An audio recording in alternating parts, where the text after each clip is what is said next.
Trump की यह सूचना इस समय मार्केट में बढ़िया चर्चा का विषय बनी हुई है कि मोदी जी को 24 घंटे का अल्टीमेटम दिया था, 5 घंटे में रुक गए। हमने पूछा ट्रंप बाबा ऐसा क्या कह दिए थे जो मोदी इतना डर गए? तो ट्रंप ने कहा, बताया कि आप रुक जाइए, नहीं तो मैं आपके साथ ट्रेड डील नहीं करूंगा, मैं आपके ऊपर टैरिफ लगा दूंगा अगर आपने मेरी बात नहीं मानी। तो फिर क्या हुआ? अकॉर्डिंग टू ट्रंप, प्रधानमंत्री नरेंद्र मोदी 5 घंटे में मान गए। और प्रधानमंत्री नरेंद्र मोदी 5 घंटे में मान गए, उससे क्या खुश हुए ट्रंप? उससे ट्रंप इतने खुश हुए कि उन्होंने भारत पर 50% टैरिफ लगा दिया है। एक मिनट क्या क्या हो रहा है ये? 50% टैरिफ क्यों लग गए हमारे ऊपर? आप ही तो कहे अभी थोड़ी देर पहले कि ट्रंप बोले थे कि हम आपके ऊपर टैरिफ लगा देंगे, हम बोले थे कि आपकी बात हम नहीं मानेंगे। ट्रंप कहे थे कि आप या तो मान जाओ, हम आपके साथ ट्रेड डील नहीं करेंगे। तो क्या भारत अमेरिका की ट्रेड डील हो चुकी? क्या नहीं। तो फिर क्या हुआ है? हुआ तो यह है कि हमारे ऊपर जो टैरिफ जो था 50%, वो कल से लागू हो चुका है। कल से लागू हुआ है, उसका असर मार्केट पर आने लग गया है। समझ नहीं आ रहा है, यह आदमी कौन से समय पर सही था? 50% का जो टैरिफ हम पर लगाया, ये टैरिफ सही है, या फिर टैरिफ ना लगाने की कीमत पर जो हमसे कहा था कि युद्ध रोक दो, इसने युद्ध रुकवा लिया और फिर भी हम पर टैरिफ लगा दिया? ये ऐसा हुआ है क्या? नहीं नहीं नहीं, कहीं तो गड़बड़ कर रहा है ट्रंप, खुद ही पकड़ में आ गया है ट्रंप। आज के सेशन में इसको बढ़िया से पकड़ेंगे। इसका एक सलाहकार है जो भाषण में ये कह दिया है कि भारत युद्ध को फाइनेंस कर रहा था यूक्रेन को, इसलिए इस रशिया यूक्रेन युद्ध का नाम अब मोदी वॉर दिया जा सकता है। यानी कि प्रधानमंत्री मोदी ने युद्ध छिड़वाया हुआ है। भाई साहब, अजब ही लेवल पे इज्जत मिल रही है। खैर, पापा युद्ध रुकवा नहीं दिए, पापा युद्ध करवा दिए, इस तरह की पॉलिटिक्स शुरू हो गई है। इसके साथ साथ चूंकि टैरिफ लग चुके हैं, सैंक्शन आ चुके हैं और बाजार पर इसका असर भी आना शुरू हो चुका है। बाजार पर असर आना शुरू हुआ है और बाजार का असर कुछ इस तरह से है, क्योंकि कल से ही यह असर दिख रहा है। बाजार के अंदर गिरावट है और बाजार के अंदर गिरावट एक्सपेक्टेड ग्राउंड पर है, लेकिन इतनी नहीं है कि आप एकदम कोहराम मच गया हो। मैं मेंटली प्रिपेयर थे, क्योंकि सरकार लगातार अब बोल रही है कि जो जो सेक्टर नुकसान खाएगा उसको हम कहीं और से कंपनसेट करेंगे। दुनिया भर की चीजें आज के सेशन में हम डिस्कस भी करने जा रहे हैं। लेकिन एक बड़ा सवाल यह है कि बाजार गिरना था, यह तो हमें पता था कि भाई टैरिफ लगेगा तो निश्चित ही कुछ सेक्टर प्रभावित होंगे, उनसे जुड़ी हुई कंपनियां प्रभावित होंगी, उनके स्टॉक्स नीचे आएंगे, आए थोड़े बहुत नीचे आए। अब सवाल यह आता है कि साहब इनके टैरिफ तो लग चुके, ऐसे में भारत के ऊपर कौन कौन से सेक्टर ऐसे हैं जो बहुत ज्यादा प्रभावित हो सकते हैं? तो देखिए, टैरिफ लगने से भारत के रत्न आभूषण, चमड़ा, फर्नीचर, झींगा, कपड़ा उद्योग प्रभावित हो सकते हैं। क्यों? क्योंकि भारत अमेरिका का अगर आप व्यापार देखें तो यह 129.2 अरब डॉलर का होता है, जिसमें भारत अमेरिका से 45.7 अरब डॉलर कमाता था। मतलब खैरात में नहीं, हम ज्यादा माल बेचते थे तो हमारे दाम मिलते थे, हमें माल तो हम सस्ते दामों पर ही बेचते थे, लेकिन हमको वहां से पैसा बढ़िया मिल जाता था, क्योंकि हम ज्यादा माल एक्सपोर्ट कर पाते थे। ट्रेड बेनिफिट में हम रहते थे, ट्रेड घाटे में वो लोग रहते थे। ऐसे में अब जो माल हम बेचते थे उनमें मशीनरी, इलेक्ट्रॉनिक्स, ड्रग, फार्मा, रत्न, ज्वेलरी, ये सब सामान हुआ करते थे। इनमें से कौन से सेक्टर प्रमुख हैं? तो टेक्सटाइल, आभूषण, रत्न, कृषि और कुछ ऐसे सेक्टर हैं जिनके ऊपर इन टैरिफ का असर दिख सकता है। क्योंकि जब 25% शुरुआत में टैरिफ लगा तो 100 का माल 125 में बिकना शुरू हुआ होगा। टेक्सटाइल की अगर हम बात करें तो भारत का जो टेक्सटाइल सेक्टर है ना, वो 28% अकेले अमेरिका को एक्सपोर्ट करता है। अब अगर 10.3 बिलियन डॉलर का एक्सपोर्ट केवल अमेरिका को होता है और उस पर टैरिफ की मार पड़ेगी, 25-50% टैरिफ अगर लगता है, तो वो अमेरिकियों को भी महंगा पड़ेगा। और हमारे देश में वो उद्योग जो कि लेबर इंटेंसिव है, एमएसएमई सेक्टर में काम कर रहे हैं, बहुत सारे लोग उसके अंदर काम कर रहे हैं, उनके जॉब पर असर पड़ सकता है। ऐसे ही रत्न आभूषण भी, हम लगभग 12 बिलियन डॉलर के रत्न आभूषण एक्सपोर्ट करते हैं, जैसे सूरत का नाम बड़ा काम आता है यहां पे, ठीक है। उस पर भी अब 17%, मतलब इस तरह का टैरिफ लगेगा तो वो एक्सपोर्ट प्रभावित होंगे। ऐसे ही एग्रीकल्चर गुड्स की बात करें तो ये तमाम वो सेक्टर्स हैं जो प्रभावित हो सकते हैं। साथ ही साथ जो समुद्र से हम लोग मछली निकालते हैं, झींगा निकालते हैं, उसका भी 24,000 करोड़ का कारोबार है, लगभग 3 बिलियन डॉलर का, वो भी अब टैरिफ की वजह से प्रभावित हो सकता है। तो ये कुल मिलाकर के कुछ ऐसे प्रभाव हैं जिनको देखा जा सकता है कि अमेरिका को हम ये जो एक्सपोर्ट करते हैं उन पर टैरिफ, इनको अगर आप ध्यान से देखें तो फिलहाल एक सेक्टर ऐसा है जिससे कि अभी भी उम्मीदें बची हैं, और वो है फार्मा सेक्टर।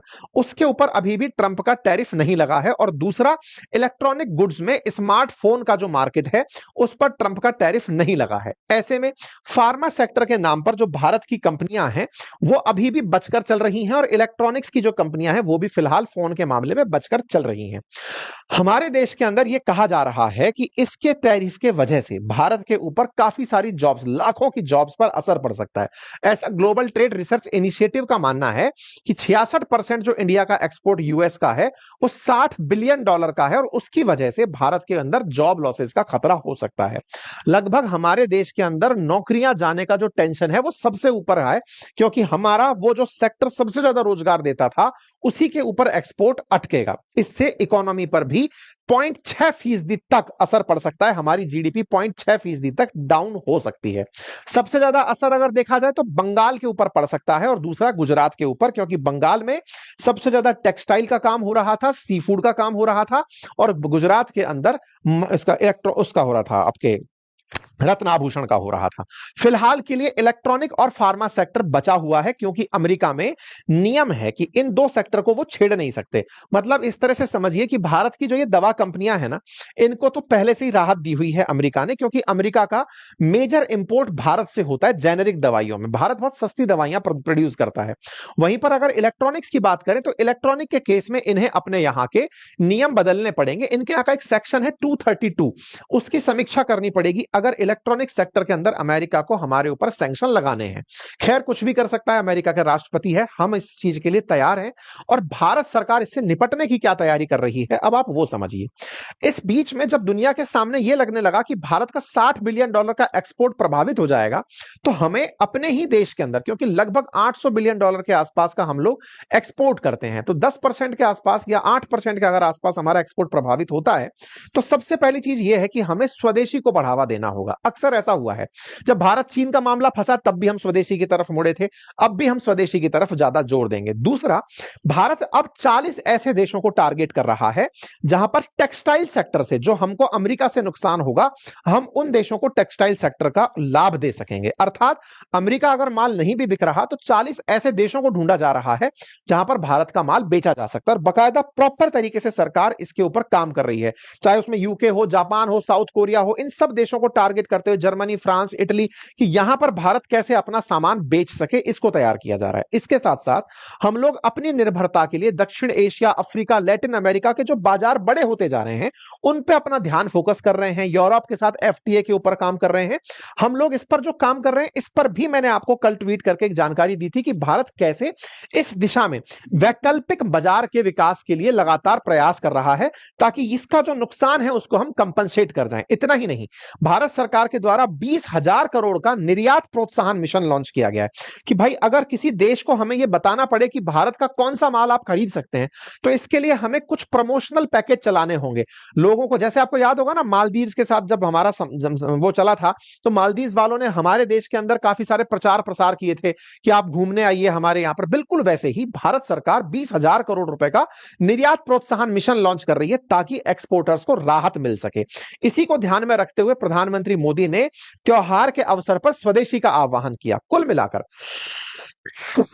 जहां एक और भारत की विदेश नीति पर यह हमेशा के लिए सवाल खड़ा किया जाता रहेगा कि हम ट्रंप के खिलाफ पहले से ही क्यों तैयार नहीं हुए। जब यह व्यक्ति तब से झूठ बोलना शुरू किया तो हमने अगस्त तक का इंतजार क्यों किया, हम इसको कैलकुलेट करने में कहां गलती कर गए, यह प्रश्न तो हमेशा बना रहेगा। लेकिन हां, यह भी अब संगत है कि भारत अब इनके सामने झुकने वाला नहीं है। इसी वजह से दुनिया के देश भी भारत को अब यह सांत्वना दे रहे हैं, संपैथी दे रहे हैं कि सर आप चिंता मत करिए, हमें एक्सपेक्टेड था। जैसे फिजी के जो पीएम है उनका बयान भी ऐसे ही आया कि मुझे पता है सर आपसे कोई बड़ा आदमी नाराज है, लेकिन भारत सब कुछ निकल जाएगा, इन चुनौतियों का सामना करने में सक्षम है। दुनिया से भारत को संदेश यही है कि आप बिल्कुल फिक्र मत करिए, आप आगे बढ़ेंगे क्योंकि भारत सक्षम है, उसका खुद का बाजार बहुत बड़ा है। जापान ने कहा है कि वो $68 बिलियन भारत में निवेश करेगा आने वाले 10 सालों में। यानी दुनिया भारत में उम्मीद जमाए बैठी है, क्योंकि तमाम टैरिफ के बीच भी आईएमएफ ने भारत का ग्रोथ प्रोजेक्शन दुनिया में सबसे ऊपर रखा हुआ है। ऐसे में ट्रंप और मोदी के बीच में जो भी चल रहा है, उससे भारत अमेरिका के रिश्तों में जो असर पड़ रहा है, उससे अमेरिका खुद भी अछूता नहीं रहेगा। तभी तो इनके यहां के वित्त मंत्री का हाल ही में बयान आता है कि इन दोनों के रिश्ते बड़े कॉम्प्लिकेटेड हैं, लेकिन भारत दुनिया की सबसे बड़ी इकोनॉमी है, ऐसे में उनके साथ ट्रेड डील जल्दी ही हो जाएगी, ऐसी उम्मीदें अभी भी बची हैं। इसका मतलब अमेरिका खुद भी कहीं ना कहीं इस बात के ग्लोबल प्रेशर में और अपने लोकल प्रेशर में तो है कि भारत को उसने सही से तरीके से हैंडल नहीं किया। आने वाले समय में क्या होगा, जो भी होगा हम आपको बताएंगे, बस एक छोटे से आह्वान के साथ कि इस व्यक्ति के बयानों को अब हम लोगों को सीरियसली लेना छोड़ना होगा। हमें ये गिल्ट के साथ जीना होगा कि एक आदमी जिसको कभी प्रधानमंत्री मोदी ने कहा था कि मेरे मित्र हैं ये और ये चुनाव जीत करके आएंगे तो भारत के लिए अच्छा होगा, हम कहीं ना कहीं उस आदमी को कैलकुलेट करने में गड़बड़ा गए। आप स्टॉक के अंदर एंट्री करें, ट्रेड्स का फायदा लें, क्योंकि स्टॉक मार्केट ने आज बेहतर तरीके से रेस्पॉन्स दिया है। ट्रेड को सीखना चाहते हैं कि जब भी कोई ऐसी खबर आती है तो इसका फर्क ट्रेडिंग पर क्या पड़ता है, स्टॉक्स कैसे ग्रो करते हैं, डिलीवरी शेयर की कैसे ली जाती है, इंट्राडे ट्रेड कैसे किया जाता है, स्विंग ट्रेड कैसे किया जाता है। अगर आप इन सबको जानना चाहते हैं ताकि बाजार में घट रही घटनाओं का आपके सीधा सीधा ट्रेडिंग में लाभ हो, तो इसके लिए आप जाकर हमारे साथ हमारा कोर्स ज्वाइन कर सकते हैं। और वो course fundamental of stock market के नाम से बातें बाजार की एप्लीकेशन पर उपलब्ध है, बहुत ही नॉमिनल प्राइस में। यानी ये वो नॉमिनल प्राइस है जितना आप बेयर मिनिमम इन्वेस्ट करके ट्रेड शुरू करते हैं। इस पैसे से आपको कम से कम ये जानकारी तो मिल जाएगी कि पैसा डुबाना कैसे नहीं है। पैसा डुबाने से बचने के लिए आप ये कोर्स जरूर ट्राई कर सकते हैं। और तो और आपको ये समझ में आ जाएगा कि कैंडल्स कैसे बनती हैं, बाजार कैसे चढ़ रहा होता है, कब एग्जिट लेनी होती है, कब स्टॉप लॉस लगाने होते हैं। बहुत ही अल्टीमेट कोर्स है, आप जाकर इसे अवश्य ट्राई करें बातें बाजार की एप्लीकेशन पर। अपना ख्याल रखें, बहुत बहुत धन्यवाद।